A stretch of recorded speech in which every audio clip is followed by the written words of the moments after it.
Today I want to talk to you about an amendment that we have passed before in appropriations, Mast number 84. The specific nature of this is to make sure that funds are not made available to enforce Veterans Health Directive 1315. What that health directive essentially says is that you can't go out there as a veterans health provider and help a veteran with any information as it relates to cannabis. If their states have legal cannabis programs, you can't help them with the paperwork. You can't help advise them on dosages. You can't help them advise them on things that they may be considering as a part of their health. Now, I'm not a doctor. I wouldn't presume to tell people when they should consider cannabis for medical purposes. I am a veteran. I woke up in a hospital called Walter Reed one day, and I can tell you that when I woke up in that hospital, missing 2 legs and a finger, I woke up on a laundry list of narcotics and medications, things I had never been on in my life. I had oxys, morphines, antidepressants, anti-inflammatories, heavy sleep sedatives, a Dilaudid drip, an epidural, and a host of other things going on, none of which I'd ever experienced before.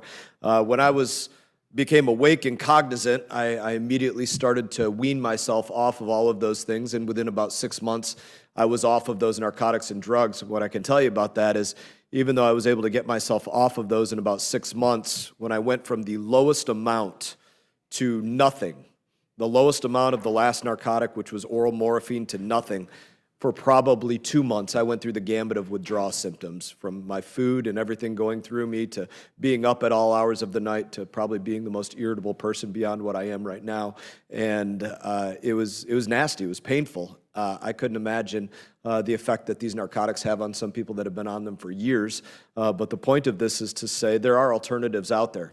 I wouldn't say when those alternatives are appropriate, but I know that it is appropriate if somebody is getting all of their medical health from the Department of Veterans Affairs, that they be able to have that discussion about what they may be considering for their health with that person that is providing their health care. If they can't trust that they can have at least that discussion with that perverse person providing their health care, then the VA is failing them, because one way or another, they're going to look into a path that they're considering.